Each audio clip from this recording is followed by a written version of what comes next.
child embodies our ultimate vision, that every Filipino learner will realize their full potential and ultimately reach their biggest dreams, no matter how high, no matter how hard, through quality education.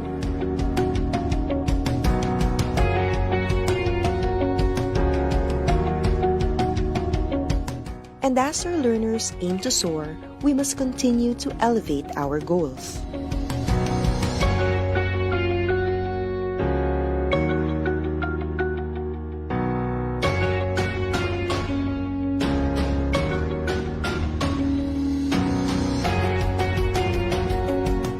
Rising, the kite is our emblem of aspiration to deliver the brand of quality in Philippine basic education. The quadrants of the soaring kite symbolize the key reform areas in forwarding this cause, as we embark on this aggressive reform to yield upskilled teachers, well-developed curriculum, improved learning environment, and responsive multi-stakeholder cooperation.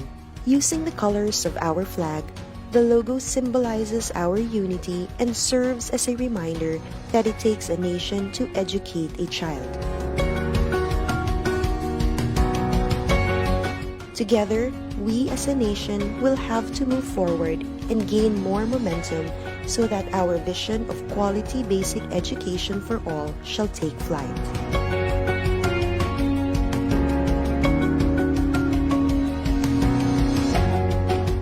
Sama-sama sa pagsulong ng edukalidad.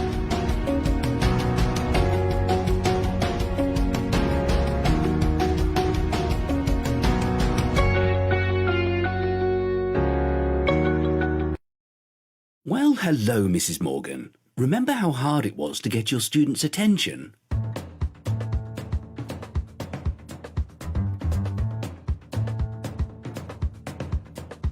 Oh, Mr. Jeski, any explosive ideas?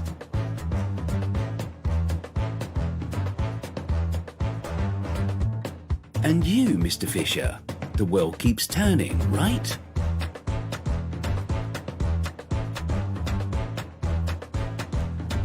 Okay, we're past all that, because now we have Microsoft Educator Center.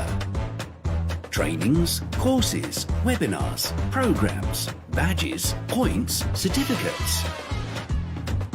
Join now and get yourself ready for the new school year. Teach your best.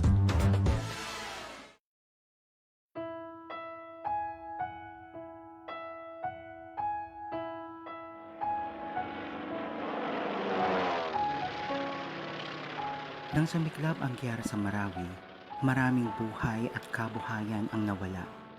Maraming kabahayan at paaralan ang napinsala. Sa kabila ng matinding suliranin, naging matagumpay ang DepEd na mabigyan ang mga mag-aaral ng pagkakataong ipagpatuloy ang edukasyon at muling bumangon sa sitwasyon.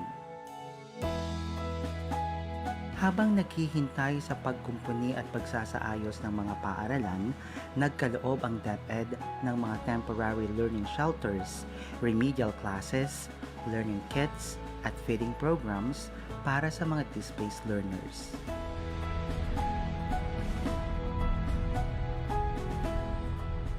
Nabigla ang lahat sa pag-alboruto ng Bulkang Taal. Libo-libong pamilya, kabilang ang mga guro at mag-aaral, ang nawalan ng tirahan at mga ari-arian. Mabilis ang naging tugon ng DepEd upang makapagpatuloy sa pag-aaral ang mga apektadong mag-aaral. Sinikap ng mga guro na turuan ang mga mag-aaral na pansamantalang tumuloy sa evacuation center.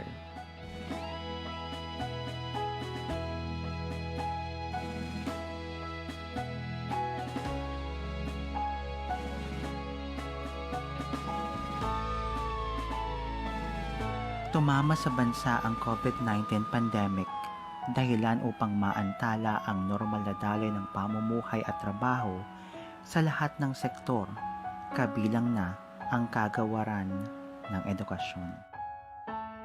Nang ipatupad ang Luzon lockdown, inilunsad ang DepEd Commons upang tuloy ang pagkatuto ng mga learners habang nasa bahay.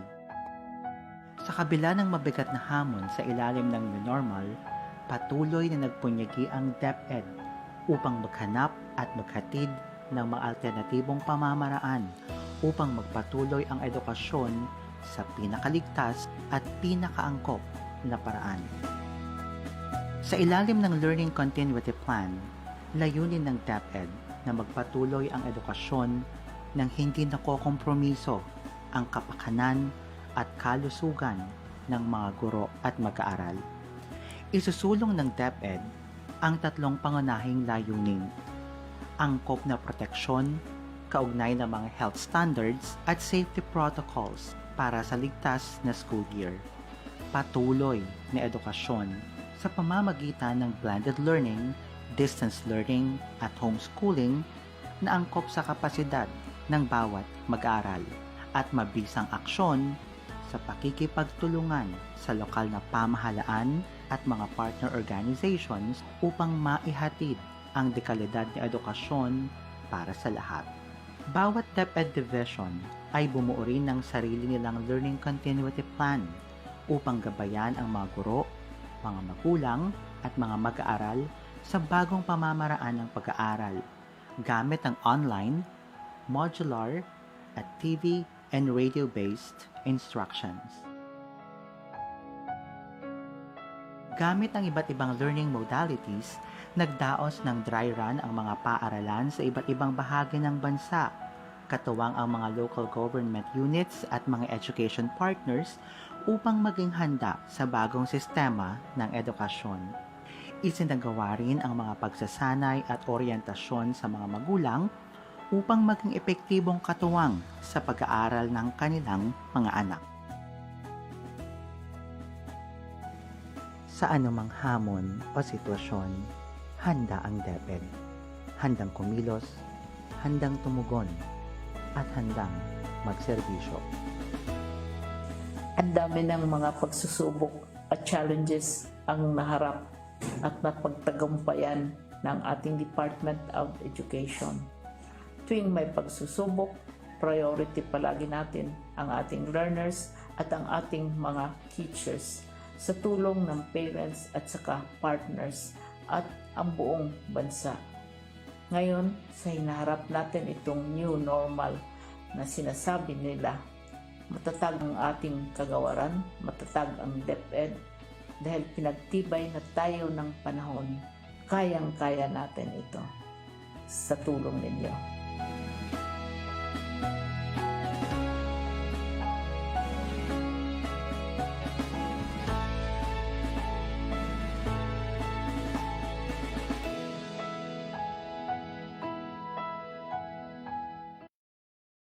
G'day everyone, I'm Mark.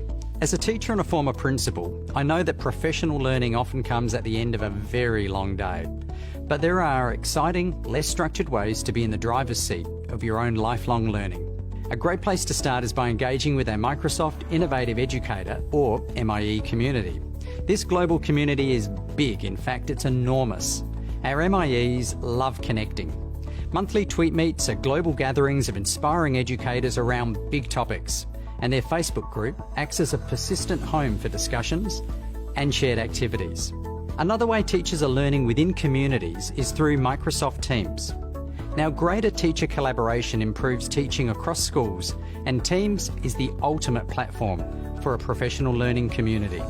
It's open-walled and socially embedded, so you can incorporate your OneNote Staff Notebook PLC and have access to all the goodness of video chat, phone, and collaboration tools. With Immersive Reader built in, it's inclusive and accessible on any device. Your learning community is just a click away. Last tip, our Microsoft Education Centre offers great ways to gain new skills with courses tailored uniquely to your needs. Make it a collaborative experience by picking a MEC course to do together with your peers. And as a bonus, you can practice collaborative learning by exploring a research paper like the Class of 2030, and treat it just like a book club with your colleagues face-to-face or in Teams. The link to that research, it's in the description. Remember, learning is socially embedded. It's best done together for students and for teachers. Happy learning.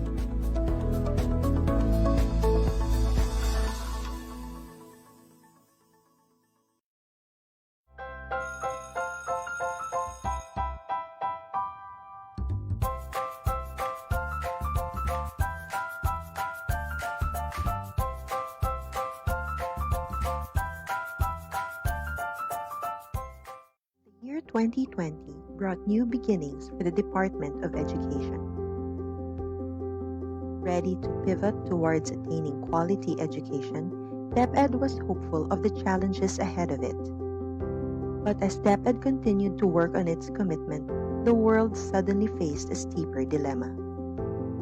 Around the globe, countries like the Philippines had to shift their priorities to respond to a public health crisis brought by COVID-19. Schools had to be closed, activities had to be halted, graduation ceremonies had to be canceled, as people were urged to stay at home. A new normal dawned upon us.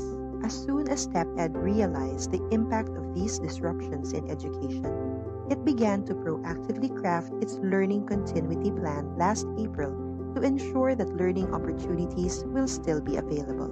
Consulting with partners and advisors through the Education Forum, as well as legislators, teachers, parents, learners, and the general public, DepEd made sure its LCP encompasses the concerns of the whole education sector in responding to the crisis. Its topmost priority being the protection of the health, safety, and well-being of learners, teachers, and personnel.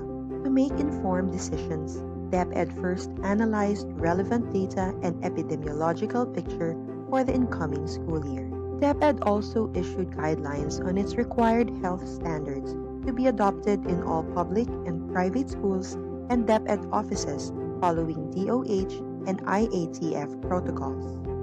It covers 4 COVID-19 mitigation objectives, namely, to increase physical and mental resilience, reduce transmission, reduce contact, and reduce duration of infection. The LCP also outlined how learning continuity will be ensured. It streamlines the K-12 curriculum into the most essential learning competencies and allows the use of distance learning, homeschooling, and blended learning modalities. Since conducting face-to-face classes will be a risk in most areas, DepEd has anchored its delivery of education to modular, online, TV and radio, or a combination of all. Guided by teachers, modular learning will allow learners to use self-learning modules in a format applicable to learners' capacity.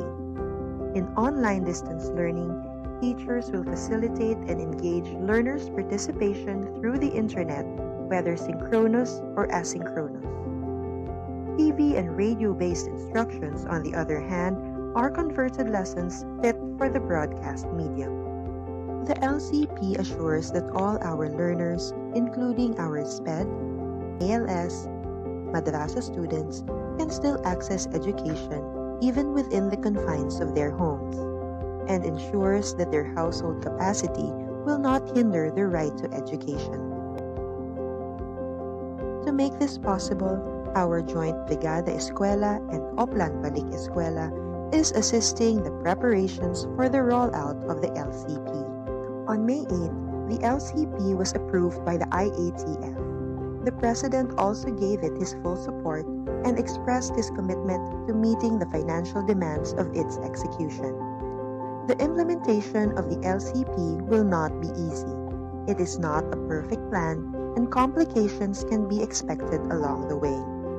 But extraordinary times call for extraordinary and proactive measures, and the Department of Education is ready to address the challenges along the way with the help of our national and local government, partners, parents, and learners. As one nation, learning opportunities shall be available in this brave new world for our Filipino children.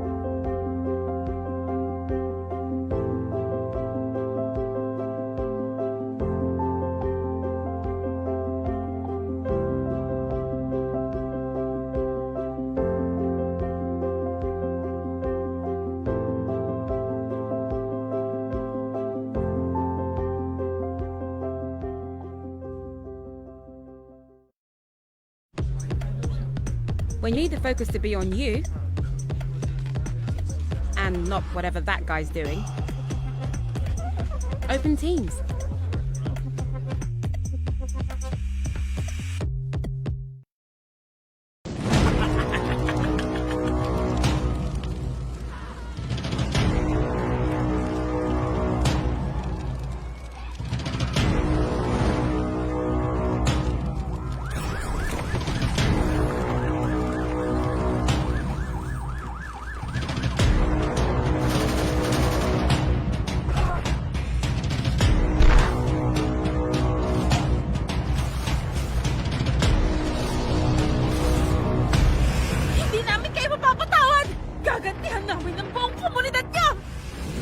Subukan mo! Tutal nawasak na naman namin ang lahat ng ari-arian nyo!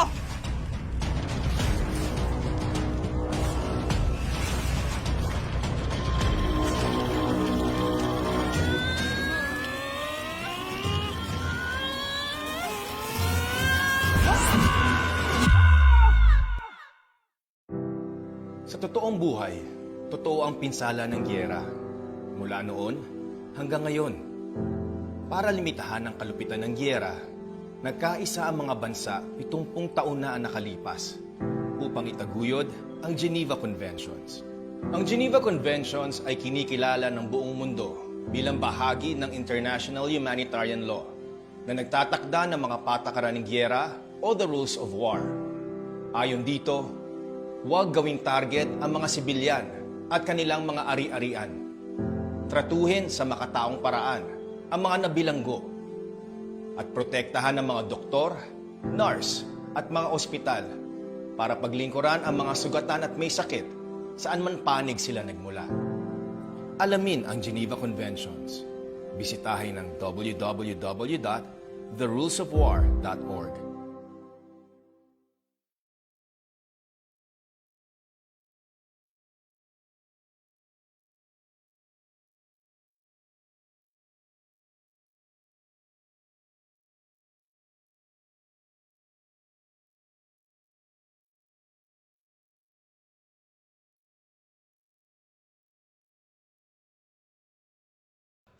Hi guys! So I just came from a meeting and I was just told that I would be leading this fundraising concert for International Students Day. And I have to present the plan to the school board next week. Okay, I'm going to need some help. Let me create a team space and invite my dream team. Sia, she knows all about the budgeting and stuff. Ivan, he knows all the kids from the performing arts group. Aisha, she worked on getting sponsorship last year. And Sam, because he's so cute. Let me lay out all tasks in Planner and kick things off. So, I'm almost done with my event concept and inspiration board. I just need Ivan to do some final tweaks and plug in the repertoire. Budget from Sia? Check. Sponsorship plan? Check. Done! Whew! When you start using Microsoft Teams, teamwork really does become easier. So now I'm heading over to present the plan to the school board. Wish me luck!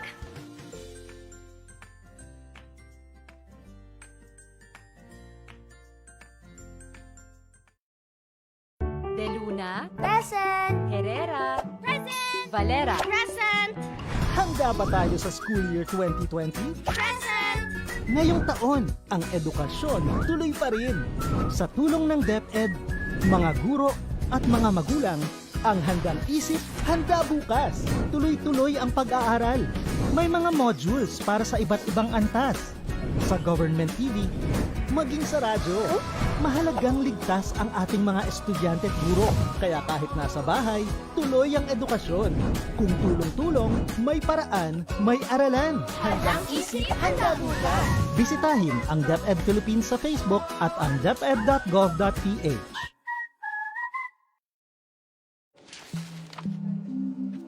If you spend more time tracking down files than actually working on them, open Teams.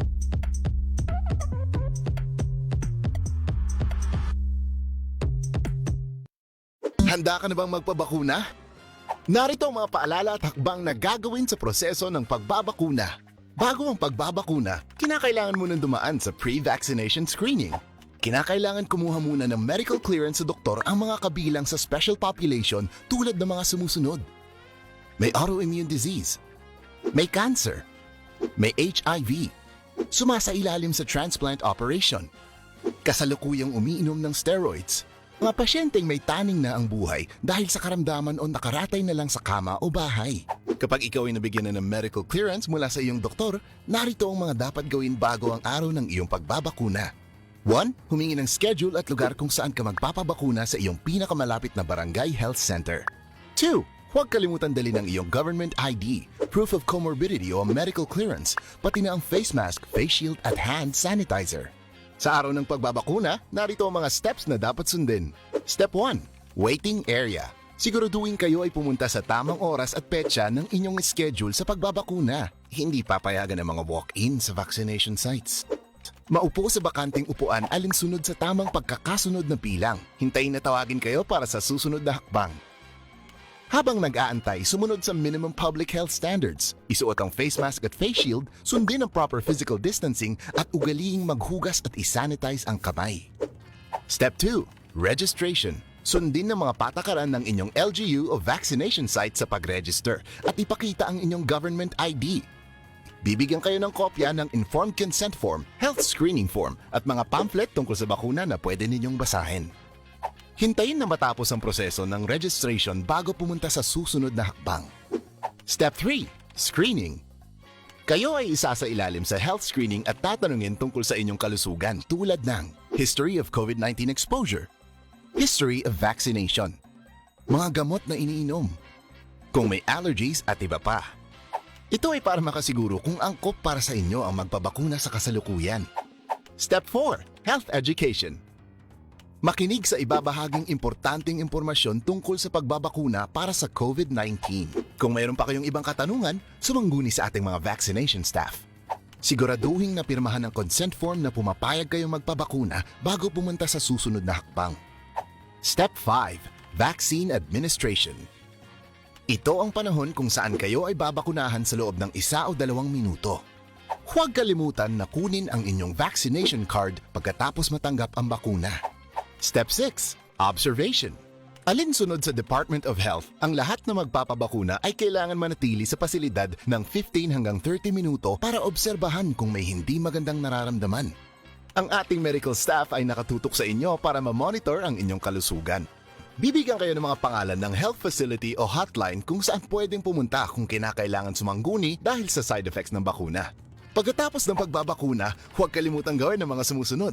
1. Itanong ang mga nais mong malaman tungkol sa vaccine na binigay sa'yo. 2. Huwag kalimutan ang iyong vaccination card. 3. Alamin ang petsa ng second dose ng iyong pagbabakuna. 4. Kunin ang contact number o alamin kung sino ang dapat tawagan kung sakali mang ikaw ay nakadarama ng seryosong side effects. Narito rin ang ibang mga paalala na dapat tandaan. Siguraduhin bumalik sa schedule para sa pangalawang dose ng bakuna. Laging tatandaan na kahit nabakunahan ka na, ay huwag pa rin kalimutan sumunod sa minimum public health standards tulad ng pagsasanitize ng mga kamay, pagsusuot ng face mask at face shield, at pagdistansya sa iba ng 1 metro. Magmask, hugas, iwas, airflow. Ito ay para na rin sa ating proteksyon at sa proteksyon ng iba. Narito ang pagkakasunod-sunod ng mga eligible population na target mabakunahan.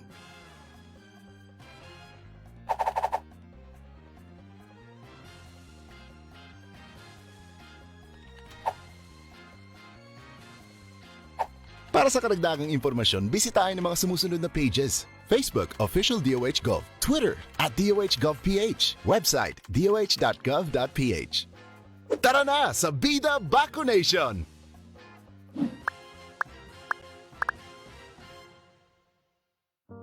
Sino ba ang hindi naapektuhan? Sino ba ang hindi nag-alala? Sino ba ang hindi nalito? Lahat tayo ay naapektuhan. Lahat tayo ay nag-aalala, lahat tayo ay nalito.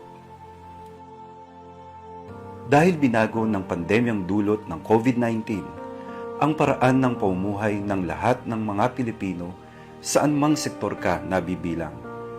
Tumigil ang panandalian ang ating mga nakagawian. Tumigil ang lahat ng uri ng transaksyon. Tumigil ang lahat ng operasyon ng mga paaralan. Nakalilito.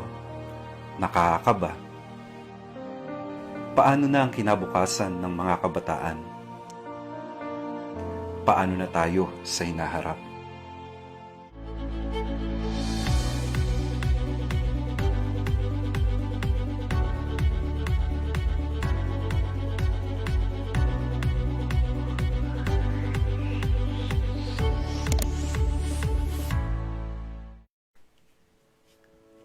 Opisyal na nilulunsad ng Kagawaran ng Edukasyon sa pangunguna ng Office of the Undersecretary for Curriculum and Instruction ang DepEd Teaches. Ito ay isang online na programa na gagabay sa mga guro, tagapangasiwa, magulang, at mag-aaral hinggil sa mga pagbabago sa batayang edukasyon ngayong new normal. Ang DepEd Teaches ay angkla sa sulong edukalidad na nakatuon sa 4 na pangunahing pangangailangan ng mapunyaging reforma tungo sa makalidad na pagtuturo at pagkatuto. Una, pagre-review at pagsasapanahon ng kurikulum ng K-12. Ikalawa, pagpapaunlad ng kapaligirang pampagkatuto. Ikatlo, paglinang ng mga bagong kasanayan sa mga guro. At ang ikaapat, ang pakikipag-ugnay sa mga stakeholder para sa suporta at kolaborasyon. Sa pamamagitan ng virtual learning platform, ang DepEd Teaches ang magsisilbing bukas na komunidad ng pagsasanay na titipon sa mga guro, tagapamunong pang-edukasyon at sa sinumang may pagnanais sa pagtataguyod ng kalidad na edukasyon sa bansa at sa pagtagumpay ng bawat Pilipinong mag-aaral. Ang mga opisyal, education specialist, learning content expert at outstanding teacher ng DepEd ang magiging tagapanayam na magbabahagi ng kanilang kaalaman at kasanayan sa kurikulum, pagtuturo at pagkatuto, pagtataya at lahat ng kaugnay na mahalaga sa proseso ng pagtuturo at pagkatuto sa new normal. Bilang mga frontliner ng classroom, inaasahang magiging aktibo ang mga guro sa programang ito. Ang mga tema at paksa ay angkop sa kanilang pangangailangan at konteksto sa pamamagitan ng accessible na platform, ang social media. Sumali na sa OUCI family sa DepEd Teaches, kung sama-sama mapahuhusay pa ang mga guro, kung sama-sama higit na malilinang natin ang mga mag-aaral.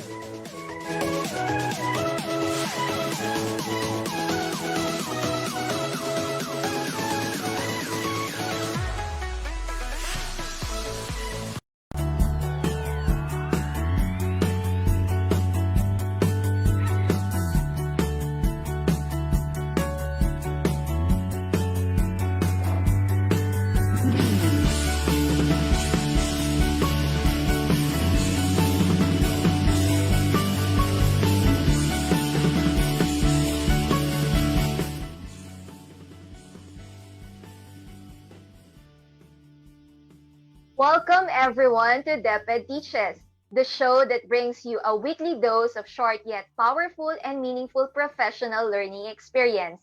Make sure to visit our official Facebook page, the DepEd Teaches, where you can follow and view all our exclusive episodes.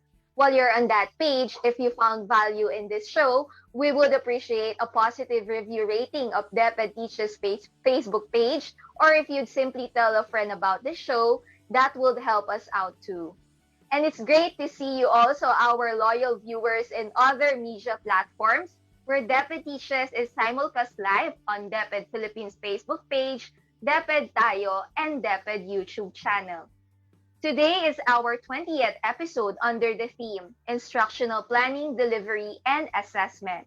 Last week, we learned about planning developmentally sequenced instruction, and for this episode, we will pay closer attention to the context of our learners. While we've been talking a lot about assessment and pedagogy in the past episodes, but the more crucial aspect here is about the background of our learners. Remember, in our K-12 policy guidelines, as mandated in RA 10533, the first principle of our curriculum is learner-centered. And when we say learner-centered, it is an approach that puts the needs and interests of our students at the center of the teaching and learning process. So I'm just curious as to how we can apply this and how is this manifested in the things that we are doing right now, and why is this important? Of course, we could think of several related factors when we consider individual differences like age, learning style, gender, socioeconomic background, health, and more so intelligence or abilities. Each factor is equally important and has either direct or indirect effect to one's learning.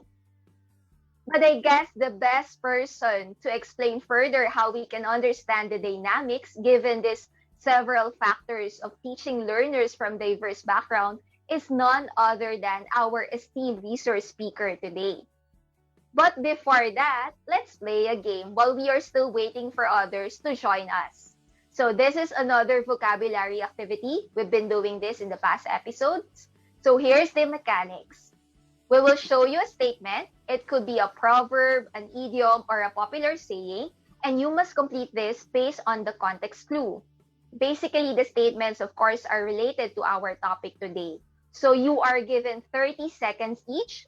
Okay, so in this activity, we only need one word for each question. So one word, one correct answer. I hope everyone is ready to join to play this game. So we encourage everyone to participate. Just key in your answer in the comments section. All right, so let's begin. Please show question number 1. Let me read the first statement. So you have to complete the following statement. So the first statement is, Andrew never lost his childhood delight in observing nature. The blank was the father of the man. What do you think is the correct answer? So you have 30 seconds now.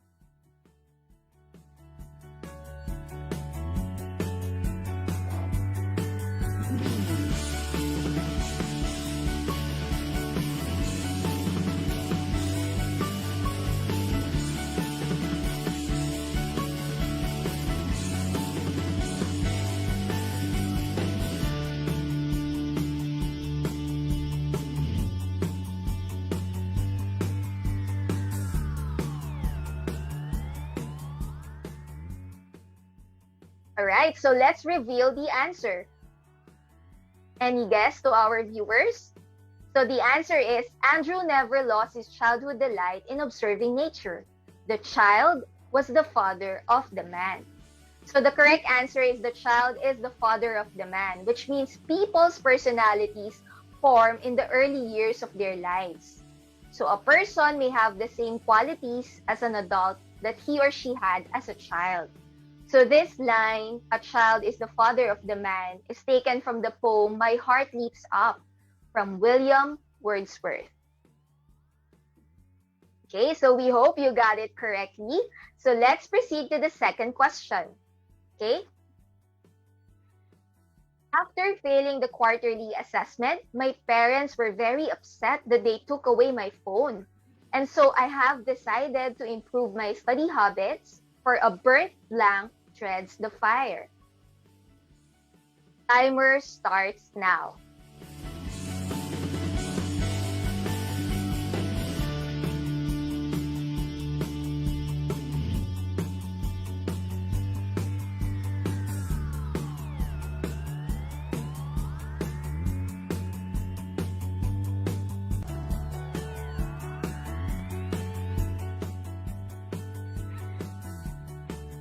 Alright, so the correct answer, let's show them the correct answer. A burnt child dreads the fire. So this proverb means someone who has experienced some kind of negative situation or consequence, like when your phone was confiscated. Because of that, she will try to avoid making the same mistake or experiencing the same situation again. So a burnt child dreads the fire. Okay? Did you get it correctly? I hope so. So what about this third question? A complicated performance task like this is blank play for someone with superior intellect. Again, a complicated performance task like this is blank play for someone with superior intellect. 30 seconds begin now.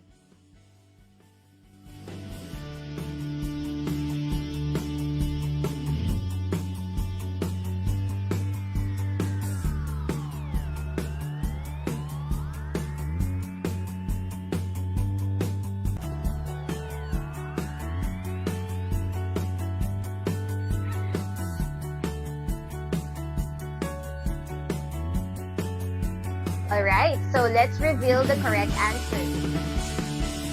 I think this item is an easy one. So the correct answer is, a complicated performance task like this is child's play for someone with superior intellect. So when we say child's play, it is something very easy or simple to perform. For example, do you think accomplishing the SLM is like a child's play for most of your students? Something to ponder about. Okay? So now for the last question.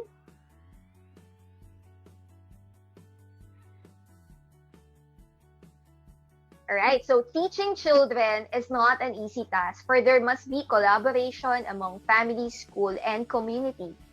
Indeed, it takes a village to raise a blank. 30 seconds start now.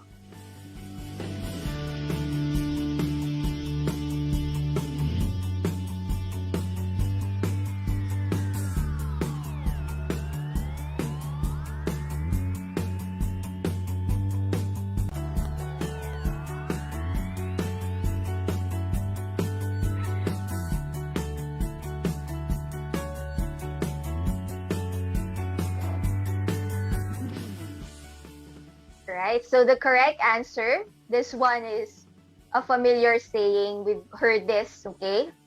So indeed, it takes a village to raise a child. So this African proverb means that those who are raising a child need many people's help and support.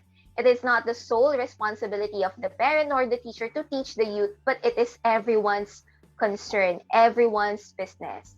So a short recap of the proverbs or saying we learned today are the following. So the child is or was the father of the man. A burnt child dreads the fire. Child's play.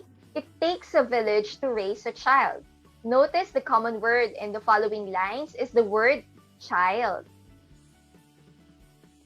And in today's presentation, our focus is understanding the context, background, and profile of our children, our learners, and how to address such diversity in the classroom.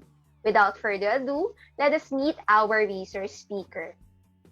Director Salustiano T. Jimenez was born on September 1, 1969 in Tugas, Getafe, Bohol. He is married to Miss Nilma Felicilda Jimenez with 5 children. After completing his Bachelor of Education as magna cum laude in the University of Visayas, he began his journey as an educator, serving as a high school teacher in the same university. Simultaneously, he took up his Bachelor of Laws and graduated in 1994. Recently, he is conferred with a Juris Doctor degree. He also finished graduate MA in Guidance and Counseling and Doctor of Educational Management. Having the passion to serve, he joined the Department of Education as a public school teacher in 1996, serving for a few years before rising from the ranks and becoming head teacher in 2002 and principal in 2005. The following year, he became the Education Program Supervisor for Private Schools in the Division of Cebu City. He was subsequently promoted to be the Assistant Schools Division Superintendent in the same division in 2008. After 4 years, he was appointed as the Schools Division Superintendent in the Division of Negros Oriental in 2012. Following 4 years of service as SDS of the Division of Negros Oriental, he became the OIC Assistant Regional Director of the Negros Island Region. A year after, he was transferred back to Region 7 as Assistant Regional Director before being the OIC Regional Director from July 1, 2019 up to February 2021. And now, appointed as a full-fledged Regional Director last February, the youngest Regional Director in DepEd Region 7. Ladies and gentlemen, please welcome the Regional Director of Region 7, DepEd Central Visayas, Director Salustiano T. Jimenez. Let's all give him a virtual round of applause.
In Central Visayas, Region 7, there are 19 schools division offices.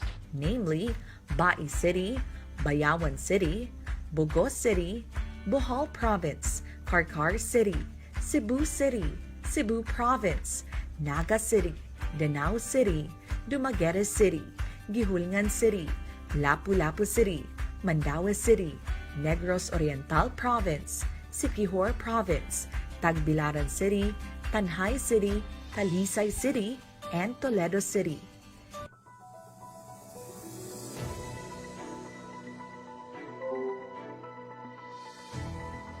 Mayong adlaw ninyong tanan gikan sa Region 7, Central Visayas.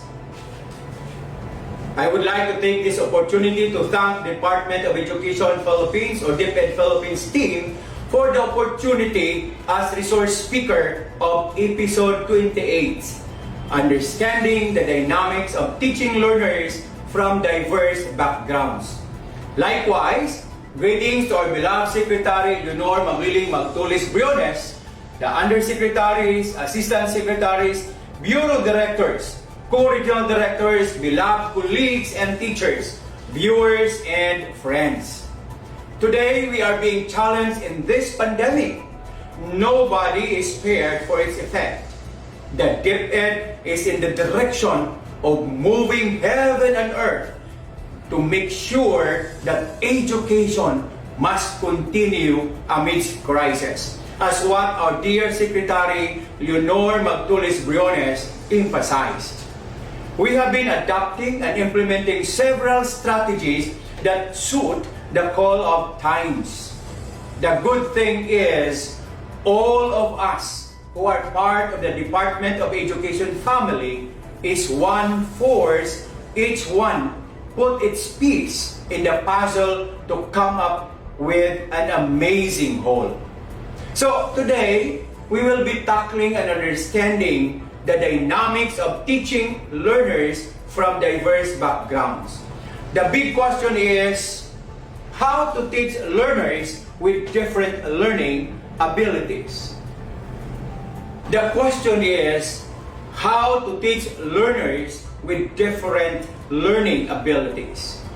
Teaching learners with various learning abilities involves creativity, time, and a desire to understand how a learner learns best. So with the right tools, teachers can reach each of their learners no matter how different the styles of learning may be. So how can teachers teach a class of learners made up of different learning abilities? What needs are to be considered first? So with this, we have different, first, letter A is student assessments. So student assessment, one of the best places to start is by assessing learners both formally and informally. So help teachers identify a learner's individual academic skills, learning styles, and interest in mixed ability classroom. B is differentiated teaching. What is this differentiated teaching? Plan curriculum and course activities accordingly. Carol Ann Tomlinson explains that teachers using differentiated instruction vary their teaching methods in order to create the best learning experience possible. There are actually 4 differentiated teaching, 4 basic classroom elements. First is the content. So content is the actual material that learners need to learn within the curriculum. Next is process. Process are the projects or assignments that encourage learners to apply content in and outside of the classroom, like poster, short skit, or other options that allow them to work individually or in groups. So John McCartney recommends that teachers design 1 or 2 processes to give learners activity appropriate to their learning ability, and for teachers to determine who among the learners need additional instruction and who doesn't. Third one is products. These products are the projects or assignments that encourage learners to apply content in and outside of the classroom, like poster, short skit, or other options that allow them to work individually or in groups. Learning environment next. So this simply refers to the classroom environment and how it works well to learners. A classroom that will serve all learners no matter what their learning abilities are. Is the place quiet for them to concentrate and focus? Is it appropriate for a demonstration activity or an activity or a play? Dr. Tomlinson pointed out that some learners need to move around while others do better sitting quietly. Next, needs to be considered. We have letter C, the learning results. So, learners flourish because of the ability of the teacher to meet the learner's own learning level.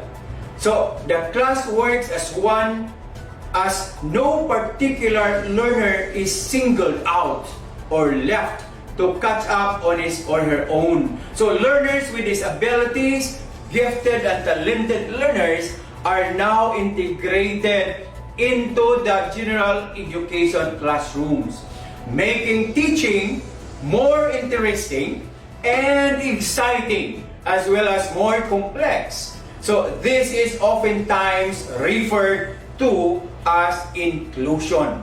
So what is this inclusion? So inclusion is the power of inclusion lies in how educators respond to individual differences. While standard-based calls for convergence in terms of learning outcomes, inclusion calls for divergence in terms of the strategies used in teaching. Inclusion provides many opportunities for educators, such as enhancing access to general education curriculum for learners with disabilities. Most learners with disabilities will be held to the same educational standards as their peers without disabilities. Second, providing greater opportunities for learners with disabilities to learn socially appropriate behaviors through interaction with their peers without disabilities. So, third one is preparing learners with and without disabilities to be exposed to a wide range of human variants, enhancing and embracing all individuals with disabilities throughout their lives. So, tips in teaching a culturally diverse classrooms. So what are these tips? Learn about your own culture. So understanding and respecting your own cultural backgrounds can help you best teach your learners of diverse backgrounds and respect their cultural roots. Second, learn about your learners' culture. Understand how your learners' cultures affect their perceptions, self-esteem, values, classroom behavior, and learning. So use that understanding to help them feel welcome, affirmed, respected, and valued. Third one is learn about learners' linguistic traits. Learn how learners' patterns of communication and various dialects affect their classroom learning and how second language learning affects their acquisition of literacy. The fourth one is learn about learners' linguistic traits. So, your knowledge of your learners' diverse cultures inform your teaching to increase their participation and engagement. The fifth one is use multicultural books and materials to foster cross-cultural understanding. So, in this, use multicultural literature, especially children's literature, to honor learners' culture and foster cross-cultural understanding. So, be open to a variety of instructional strategies as learners' cultures may make certain strategies, such as competitive games or getting learners to volunteer information. So, uncomfortable for them. So, sixth is that know about your learners' home and school relationships. Collaborate with parents and learning aid facilitators on children's literacy development, and don't rely on preconceived notions of the importance of literacy within your learners' families. Acquiring this rich store of knowledge may seem overwhelming, but whatever investment you can make will be worth the time and effort. So make it a long-term goal to build your knowledge of them one at a time.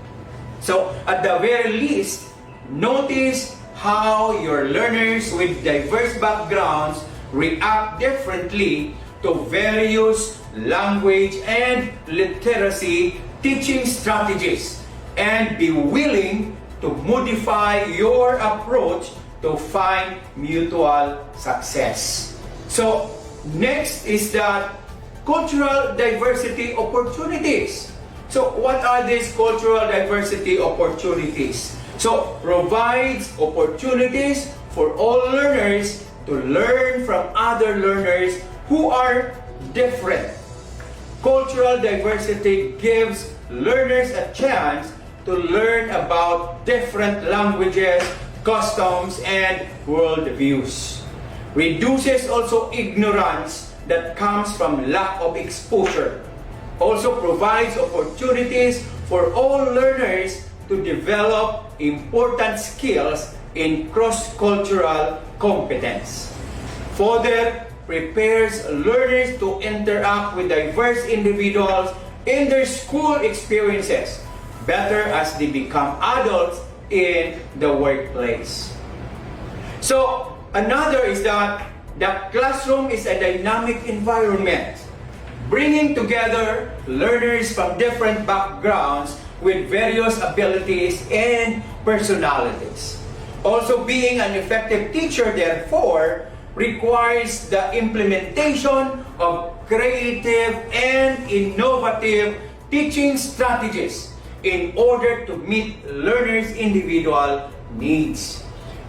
Strategies now will proceed to strategies to inspire classroom practice.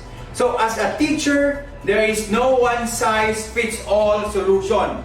So here is a range of effective teaching strategies you can use to inspire your classroom practice. So what are these?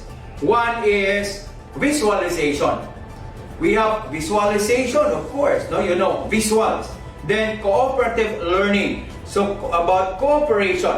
Then inquiry-based instruction. Next is differentiation. Technology in the classroom, behavior management, professional development.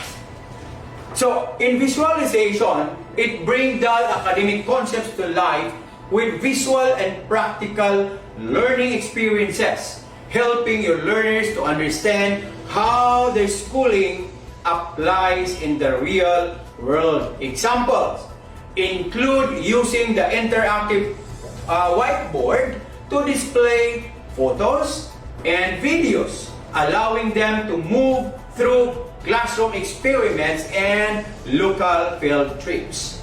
Next is the cooperative learning. So, encourage learners of mixed abilities to work together through small group or whole class activities.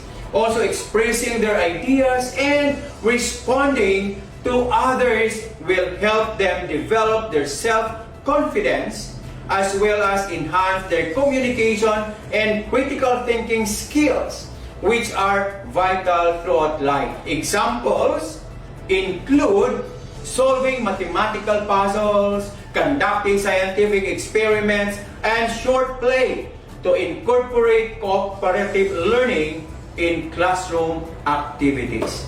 The third one is the inquiry-based instruction. So, pose thought-provoking questions to allow them to think for themselves and to become more independent learners. Encouraging learners to ask questions and investigate their own ideas helps improve their problem-solving skills as well as gain a deeper understanding of academic concepts. Examples of this include science, math-based or subjective questions such as, why is the sky blue?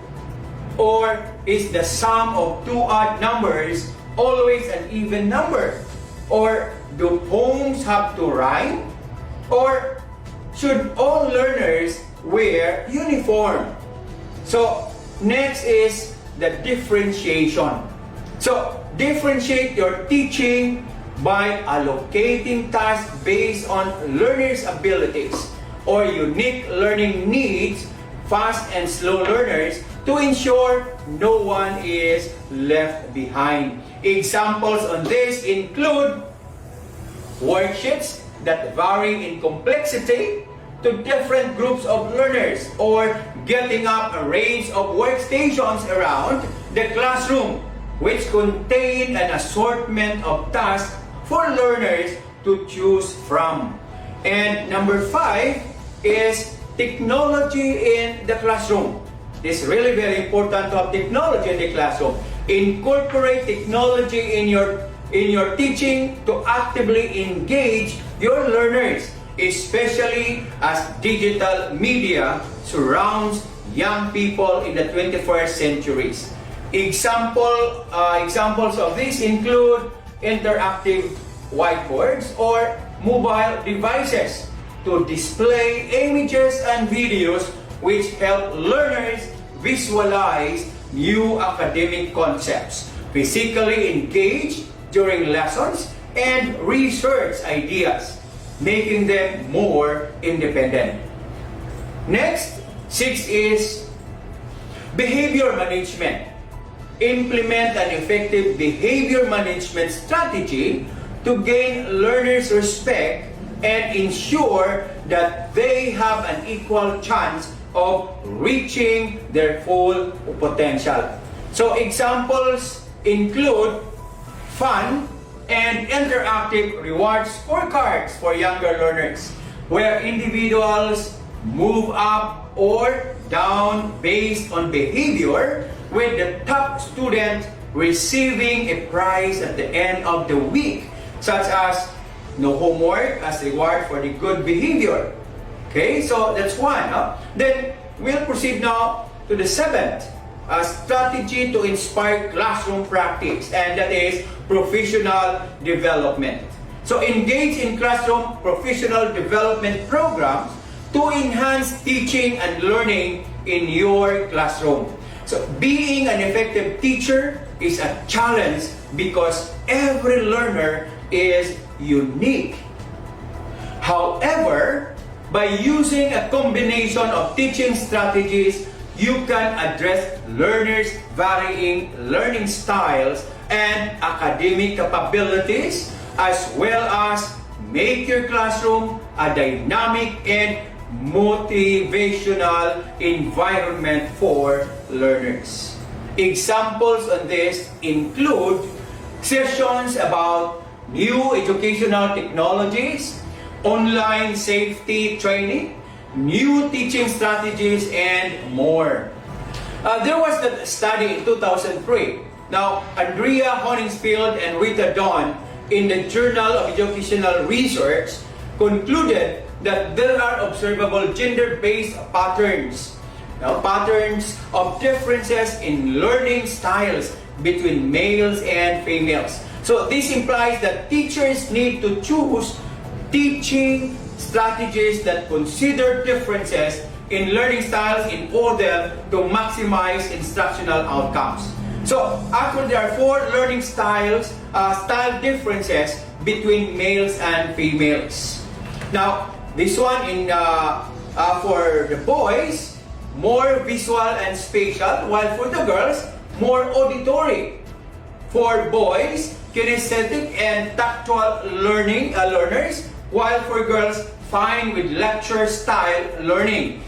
And for the boys, do well with routine and structure, while for girls, they prefer variety. And for boys, more peer motivated, while for girls, self-teacher, parent motivated.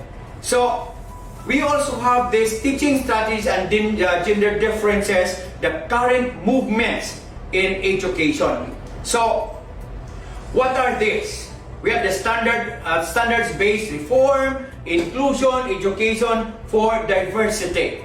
There is an overarching goal, the basic tenet, the associated instructional practices. Now, for overarching goal, enhance educational outcomes for all learners across the standards-based reform, the inclusion, and education for diversity.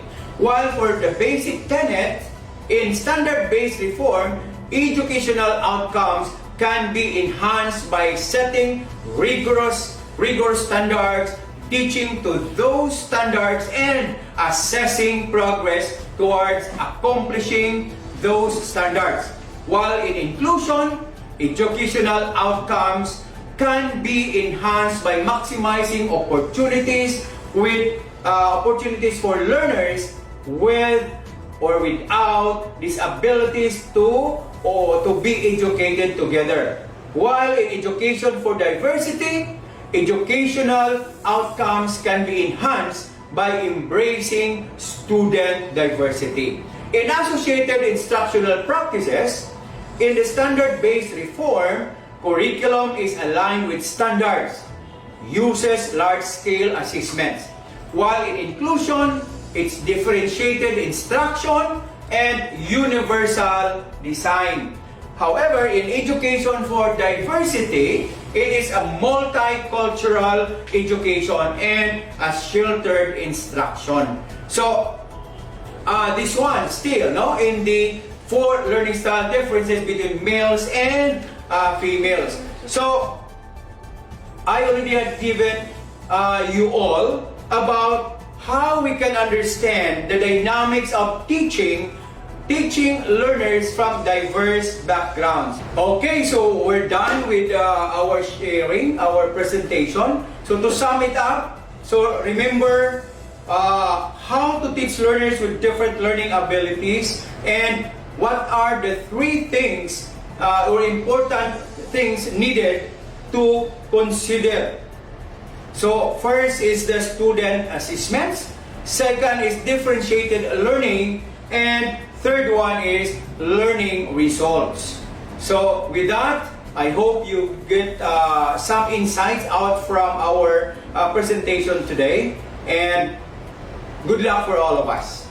I took some of those I mentioned earlier from the different references like Amanda Johnson Teachers Differentiated Learning, August 2018, the 7 Effective Teaching Strategies for the Classroom, February 23, 2018, and the 6 Tips for Teaching in a Diverse Classroom, ImagineLearning.com on June 17, 2010, the Deborah L. Volz, Michelle Jean Sims, and Betty Nelson, Connecting Teachers, Learners, and Standards, and Andrea Honings Field and Rita Don, the Journal of Educational Research in 2003. So, to all of you, just to leave some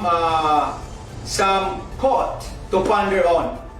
Remember always, a good teacher can inspire hope, ignite the imagination, and instill a love of learning by Brad Henry. So to all of you, thank you very much for listening from DepEd Region 7. Once again, I'll say thank you very much. God bless everyone. Sa 7, una ang bata permi. Thank you very much.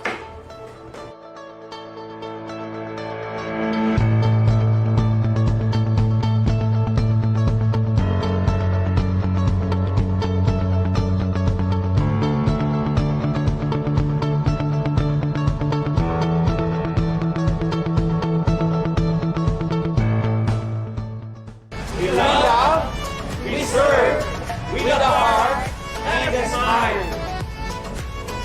Sa DepEd, una ang bata, permi.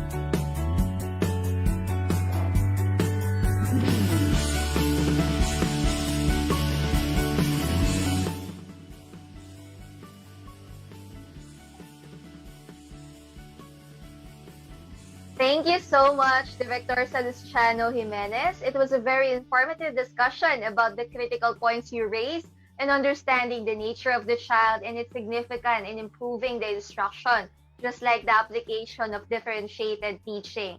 Once again, thank you so much, R.D. Jimenez. Before we formally close this episode, let's all listen to a short message from the Undersecretary of Curriculum Instruction Strand. Let's all welcome Yusek Justado M. San Antonio. Thank you very much, fellow teachers and fellow school officials, the leaders for learning in the Department of Education. We have been able to successfully complete a school year full of challenges, but because of your high level of professionalism, commitment, and competence, we were able to find ways of ensuring that the youngsters are able to continue to learn amidst very big challenges. May the tribe of the highly professional, competent, and committed and compassionate fellow teachers and school leaders continue to thrive. Mabuhay po kayo, and God bless. Thank you so much, Yusek San Antonio, for that warm message. So once again, kudos to all of us, especially to our learners for completing school year 2020. We've made it this far because we've been working hand in hand, and we hope you'll never get tired of supporting the endeavors of the department, just like DepEd Teaches. Once again, congratulations to everyone. So just keep on sharing your insights here on DepEd Teaches comment section, also on your social media account like your Facebook personal page and Twitter. Don't forget to use the hashtag #ISupportDepEdTeaches, #DepEdTeaches episode 28. And to all our loyal viewers who consistently watch and support every episode here on DepEd Teaches, you know the drill. Don't forget to register. Our evaluation will be given on the 30th episode. On behalf of the Curriculum and Instruction Strand, we thank you for your unwavering support. Let's never quit and take what we've learned in school year 2020 to help us become a better person who is ready to accept new challenges this year. And with DepEd Teaches, we are always here, ready to help you as your partner in molding the future of our learners. For our mission is empowering teachers, enabling learners. A blessed afternoon, everyone.